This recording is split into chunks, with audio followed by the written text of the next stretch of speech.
তো বন্ধুসকল ফাইনালি আহি পালোঁ এটা আজি বেলেগ ধৰণৰ ভিডিঅ' দেখুৱাবলৈ চেষ্টা কৰিম আপোনালোকক।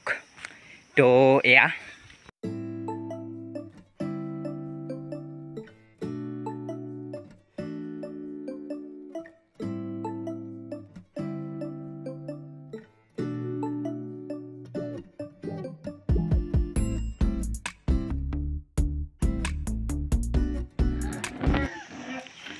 তো বন্ধুসকল ফাইনালি আহি পালোঁ মেইন জাগালৈ। এয়া চাওক এইকেইটা ভোক লাগছে দেখোন। ভোক লাগছে তোমাৰ ভোক লাগছে, এইকেইটা ভোক লাগছে। ভোক লাগছে পাবি। এয়া আৰু এটা হৈ আছে।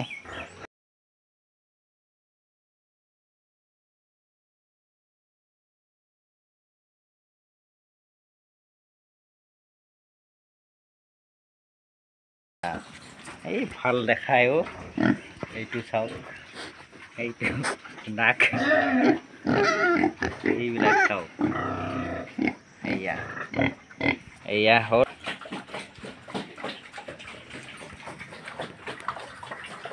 পানীৰ সুব্যৱস্থা আছে ইয়াতে এটা দুটা তিনিটা চাৰিটা কোঠালি টোটাল 1 2 3 4 5 6 ইয়াতে 6টা। তাৰপিছত ইয়াতে আছে দুটা 8টা, আৰু এইটো কোঠাত আছে দুটা 10টা, আৰু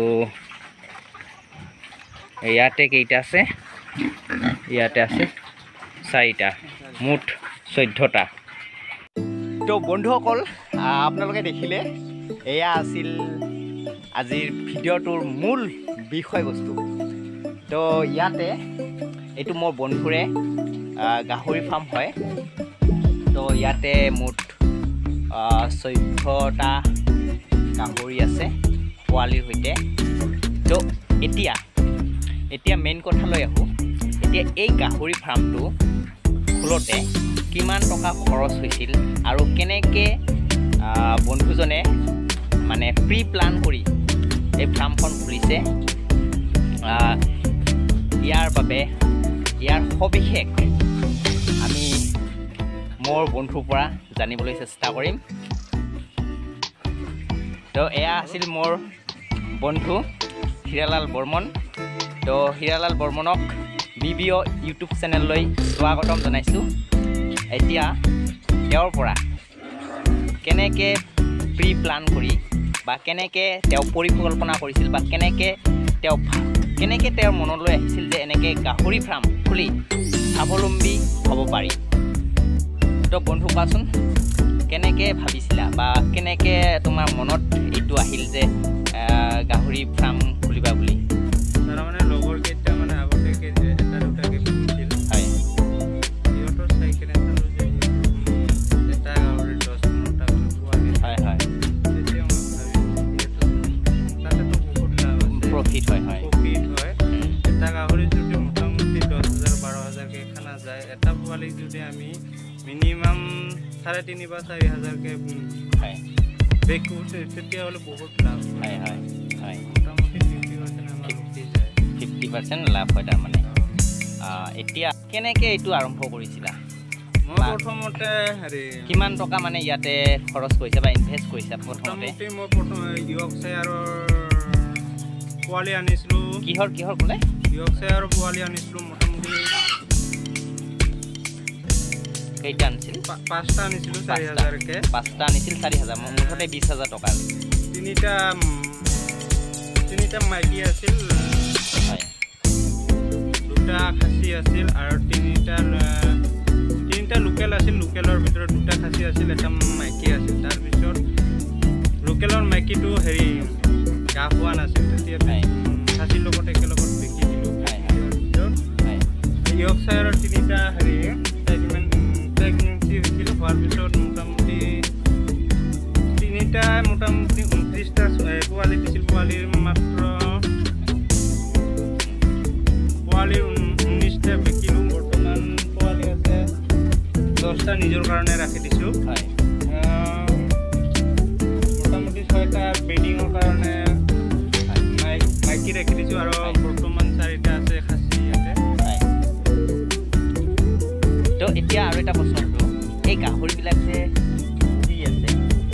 গাহৰিবিলাক কেনেকৈ প্ৰতিপালন কৰিব লাগে মানে কেইবেলা সিহঁতক খোৱা খাদ্য যোগাৰ কৰিব লাগে? মই বৰ্তমান 2 বেলা দি আছোঁ, ৰাতিপুৱা 10টা বজাত আৰু আবেলি 4টা বা 4:30 মানত দি আছোঁ। আচ্ছা, এই খোৱা বস্তুবিলাক যে যোগান ধৰি আছে হা, তো ইয়াতে কিমান টকা খৰচ হয় মানে প্ৰতিদিনে?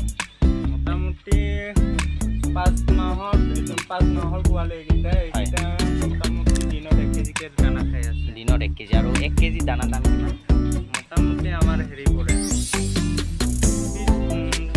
24 টকা 80 পইচাকৈ পৰে। 24 টকা 80 পইচা। মানে ডেইলি কিমান কেজি লাগে মোটামুটি মানে গোটেইকেইটাক খুৱাবৰ কাৰণে? 10 কেজিয়ে পৰে। 10 কেজি। এতিয়া 10 কেজি দৈনিক 10 কেজি মান কি দানা? অকল দানা অকল 10 কেজি লাগে পোৱালিকেইটা। 10টা পোৱালি আছে, 10টা পোৱালিৰ কাৰণে 10 কেজি দানা, আৰু 1 কেজি দাম প্ৰায় 24 টকা, অৰ্থাৎ দৈনিক 240 টকা দানাৰ কাৰণে খৰচ কৰিব লগা হয়। আৰু ইয়াৰ বাহিৰেও আৰু কি খৰচ হয়? মোটামুটি মেডিচিন আছে, ভেকচিন আছে। আচ্ছা, মেডিচিনৰ কথা কৈছোঁ। এতিয়া মেডিচিনবিলাক কি ধৰণে দিয়া হয়, সপ্তাহত না মাহত? মোটামুটি পোৱালিৰ জন্ম হোৱাৰ 4 দিনত আইৰণ ইনজেকশ্যন দিয়া হৈছে। তাৰপিছত মোটামুটি 5 দিনত বি কমপ্লেক্স ভিটামিন দিয়া হৈছে। 11 দিনত পেলুৰ দৰৱ দিয়া হৈছে। তাৰ 12 দিনৰ দিনা লিভাৰৰ যিটো লিকুইড আছে সেইটো দিয়া হৈছে। তাৰপিছত আকৌ 14 দিনত আইৰণ দিয়া হৈছে। তাৰপিছত 15 দিনত আকৌ বি কমপ্লেক্স ভিটামিন দিয়া হৈছে ইনজেকশ্যন। আচ্ছা, এতিয়া এই মেডিচিনবিলাক দিয়ে খৰচ কিমান? মোটামুটি আইৰণৰ যিটো আছে 10 ml এইটো মোটামুটি 90 টকা লয়। এটাত 90 টকা। আচ্ছা, কিমানটা লাগে?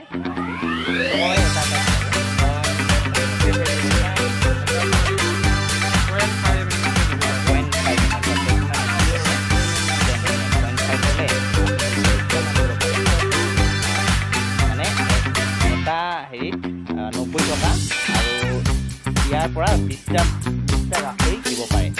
এতিয়া এই মেডিচিনবিলাক ক'ৰ পৰা আনে?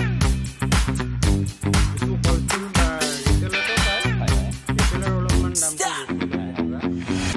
ৰেট লয়। আমি আনো হ'লচেলাৰ ওপৰতো অলপমান ডিছকাউণ্ট দিয়ে আমাক। তো আৰু এটা কথা সুধিবলৈ পাহৰিছোঁ, এই আচ্ছা ভেকচিনৰ কথা কৈছিল, এই ভেকচিনবিলাক কি ধৰণে দিয়া হয় বা কেইমাহ মূৰে দিয়া হয়, নাইবা বছৰত না 6 মাহত? 6 মাহৰ মূৰে দিওঁ। এইটো পোৱালি আমি মোটামুটি 2 মাহত দিছোঁ, 3 মাহ হ'ল ভেকচিন দিয়া, আৰু 3 মাহ পাছত তাৰমানে 6 মাহৰ মূৰে মূৰে দি আছোঁ। আচ্ছা, এটা ভেকচিনৰ দাম কিমান হয়? মোটামুটি 1250 লৈছিলে। এটা 1250। এটা হেৰি থাকে বটল থাকে, তাতে মোটামুটি এটাতে 20 ডোজ দিয়া যায়। 20 ডোজ দিয়া যায়। তাৰমানে তাৰ কাৰণে হয় আৰু এই ফাৰ্মৰ কাৰণে 6 মাহৰ কাৰণে এটা আনিলেই যথেষ্ট। কাৰণ তাৰ বৰ্তমান 14টা আছিল বহুত আছিল। যিহেতু লকডাউনৰ ছিজন, এই লকডাউনৰ ছিজন বহুত খানা দিব লাগে, তো তাৰ কাৰণে অলপ মানে খৰচটো বহন কৰাৰ কাৰণে কি হৈছে, কমাই দিছে, অলপ বিক্ৰী কৰিছে। তো এতিয়া আহোঁ বন্ধু, এতিয়া খোৱা খাদ্য, এই খোৱা বস্তুবিলাকত কি দিয়ে? এই আহাৰবিলাক যে দিছে, এই আহাৰবিলাকত কি দিছে? মই মাইকীকেইটাকে বৰ্তমান হেৰি দিছোঁ, মাটিত কঁঠাল দি আছোঁ, মাকৈ চাপৰ লগতে মিনাৰেল মিক্সাৰ এইকেইটা মিলাই কিনে দি আছোঁ। এতিয়া এই বৰ্তমান মানে দানাবিলাকৰ লগত আৰু এই বস্তুবিলাক ঘৰতে পায় আৰু। অ'কে, তো বন্ধু আৰু এটা কথা সুধিবলগীয়া আছে। তো কথাটো হ'ল, এই পোৱালিবিলাক যে জগিছে, এই পোৱালিবিলাক ডাঙৰ হ'লে বা মানে মই ক'ব বিচাৰিছোঁ যে এই গাহৰিবিলাক কেনেকৈ মানে চেল কৰে? আচলতে আমাৰ অৰ্ডাৰে থাকে, সিহঁতে ফোন কৰি থাকে বা সিহঁতে আহি চাই যায়। এইটো তাৰমানে আগতীয়াকৈ বেপাৰীৰ লগত হেৰি হয়, মানে কণ্টেক্ট থাকে তাৰমানে। বেপাৰীৰ লগতো থাকে যেন সিহঁতৰ লোকেল মানুহ আছে ফাৰ্ম হয়। সিহঁতে হয় হয় আগতীয়াকৈ বুকিং কৰি হয় হয়। এতিয়া আৰু এটা কথা যে তুমি যে এই ফাৰ্মখন খুলিছা এতিয়া ক'ৰবাৰ পৰা ট্ৰেইনিং লৈছা নেকি? মই দুটা ট্ৰেইনিং লৈছোঁ, এটা হ'ল RCT আৰু এটা KVK পৰা লৈছোঁ। RCT আৰু KVK KVK। এইটো ক'ৰ হয়? এইটো আমাৰ অভয়পুৰী, অভয়পুৰী। বঙাইগাঁও ডিষ্ট্ৰিক্টৰ অভয়পুৰীত এটা আছে আৰু দুয়োটাই অভয়পুৰী, KVK আৰু RCT দুয়োটাই অভয়পুৰী হয়। তো বন্ধু আৰু এটা কথা যে তুমি যে এই ফাৰ্মখন বনাইছা কিমান খৰচ পৰিছিল? মোটামুটি মোৰ 50,000 মান খৰচ হৈছে ঘৰটো বনোৱাতে 50,000। আচ্ছা, ঘৰটো বনাওঁতে 50,000। এতিয়া মই আৰু এটা কথা ক'ব খুজিছোঁ যে যদি কোনো এজন যুৱকে নতুনকৈ এই গাহৰি ফাৰ্ম খুলিব বিচাৰে তেতিয়া তেওঁ প্ৰথমতে কি কৰিব লাগিব বা কেনেকৈ ব্যৱসায়টো বা কেনেকৈ ফাৰ্মখন আগবঢ়াব বা কেনেকৈ ব্যৱসায়টো আগবঢ়াই নিব লাগিব? প্ৰথমতে হেৰি কৰিব, পুহিব খুজিলে ট্ৰেইনিংটো আগত প্ৰথমতে লৈ হয়। প্ৰথমতে তেখেতে কৈছে যে প্ৰথমতে যদি আপোনালোকে খুলিব বিচাৰে তেতিয়া প্ৰথমতে ফাৰ্ষ্ট ট্ৰেইনিং এটা ল'ব লাগিব। তাৰপিছত ট্ৰেইনিংটো লৈ মোটামুটি আপুনি আৰম্ভ কৰিব খুজিলে মোটামুটি হেৰি 4টা মাইকী এটা মতা লৈ আহিব। হয়। প্ৰথমতে বেছিকৈ নানিব। হয় হয়। তেতিয়া আপুনি ঘৰৰ চিন্তাটো কৰিব লাগিব, ঘৰটো কম বাজেটত ল'ব, হয় হয় খৰচ যাতে কৰিব পাৰে তেনেকুৱা। তাৰপিছত আছে দানাৰ প্ৰতি লক্ষ্য ৰাখিব লাগিব, সেইটো পুঁজিটো ৰাখি এক্সট্ৰাকৈ ৰাখি দিব লাগিব যাতে পিছলৈ আমাৰ ইমাৰ্জেঞ্চি যদি আহে দানা খোৱাৰ কাৰণে টকা পইচা নোহোৱা হৈ যায় কিছুমান। হয়। এই প্ৰব্লেমটো নোহোৱাৰ কাৰণে আগতীয়া মানে ধনটো ৰাখি থ'ব লাগে। হয় হয়। তাৰপিছত কি কৰিব? প্ৰথমতে পোৱালি আনি ঘৰ এটা বনাই ল'ব। হয়। পকীকে বনাই ল'ব। পকী ঘৰ বনাব ল'ব। সহজ হয় চাফ চিকুণ কৰাতে। চাফ চিকুণ কৰা সহজ হয়। যেতিয়া পোৱালি কেতিয়া আনি দানা চানা আনি দিব মোটামুটি হেৰি। আৰু যদি গাহৰিবিলাকৰ কিবা বেমাৰ আজাৰ হয় তো কাৰ মানে ক'ত যোগাযোগ কৰিলে ভাল হয়? বৰ্তমান ডাক্তৰৰ লগত আমি যোগাযোগ কৰি আছোঁ, যিখিনি পাৰোঁ আমি নিজে কৰোঁ। মানে পশু চিকিৎসকৰ লগত। হয়। আৰু যিখিনি আমি নোৱাৰোঁ সিহঁতৰ ডাক্তৰৰ লগত আমি যোগাযোগ কৰি আমি ট্ৰিটমেণ্টখিনি নিজে কৰোঁ। হয়। কেতিয়াবা আমি নোৱাৰিলে ডাক্তৰকো মাতোঁ। হয়। তো আহি আমি বহুত কথা শিকিলোঁ মোৰ বন্ধুৰ পৰা। গাহৰি ফাৰ্ম কেনেকৈ খুলিব লাগে, কিমান বাজেটৰ পৰা ষ্টাৰ্ট কৰিব লাগে। মানে বেছি বাজেটৰ পৰা ষ্টাৰ্ট নকৰিব, কাৰণ প্ৰথম অৱস্থাত কি হয় দানা পানী তাৰপিছত বেমাৰ আজাৰ এইবিলাক আছে। তো যাৰ কাৰণে আপুনি ধৰিব নোৱাৰিব কিমানখিনি টকা খৰচ হ'ব। সেইকাৰণে প্ৰথমতে খুব কম বাজেটৰ পৰা অৰ্থাৎ 4টা বা 5টা গাহৰিৰ পৰাই আপুনি এই ফাৰ্মখন আৰম্ভ কৰিব পাৰিব। এতিয়া তো বন্ধুসকল, যদি আপোনালোকৰ কোনোবাই এই গাহৰি ফাৰ্ম খুলি স্বাৱলম্বী হ'ব বিচাৰিছে তেতিয়া কম বাজেটৰ পৰা গাহৰি ফাৰ্মখন আৰম্ভ কৰিব। কম বাজেটৰ পৰা, কাৰণ ইয়াতে বহুত কথা জড়িত হৈ আছে। মেডিচিনৰ কথা, খানা দানা, তাৰপিছত দানাৰ কথা, তো এইবিলাক জড়িত হৈ আছে। তো কিমান খৰচ হ'ব তো ক'ব নোৱাৰি। তো তাৰ কাৰণে আগতীয়াকৈ মানে কিছু ধন হাতত ৰাখিব লাগিব। এতিয়া যদি আপোনালোকে গাহৰি ফাৰ্ম খুলিব বিচাৰিছে তেন্তে আপোনালোকে মোৰ বন্ধুৰ সৈতে যোগাযোগ কৰিব পাৰে, নাইবা মোৰ লগতো যোগাযোগ কৰিব পাৰে। আৰু যদি পোৱালি লাগে তেতিয়া বিনা দ্বিধাই আপোনালোকে যোগাযোগ কৰিব মোৰ বন্ধুৰ লগত, নহ'লে মোৰ লগত। মই ফোন নম্বৰটো তলত দি আছোঁ, আপোনালোকে ডেছক্ৰিপশ্যনতো পাই যাব, নাইবা ভিডিঅ'ৰ স্ক্ৰীণতো পাই যাব। তো বন্ধুসকল, আজিৰ এই ভিডিঅ'টো ইমানলৈ। তো সদশেষত মই বন্ধুক ধন্যবাদ জনাইছোঁ।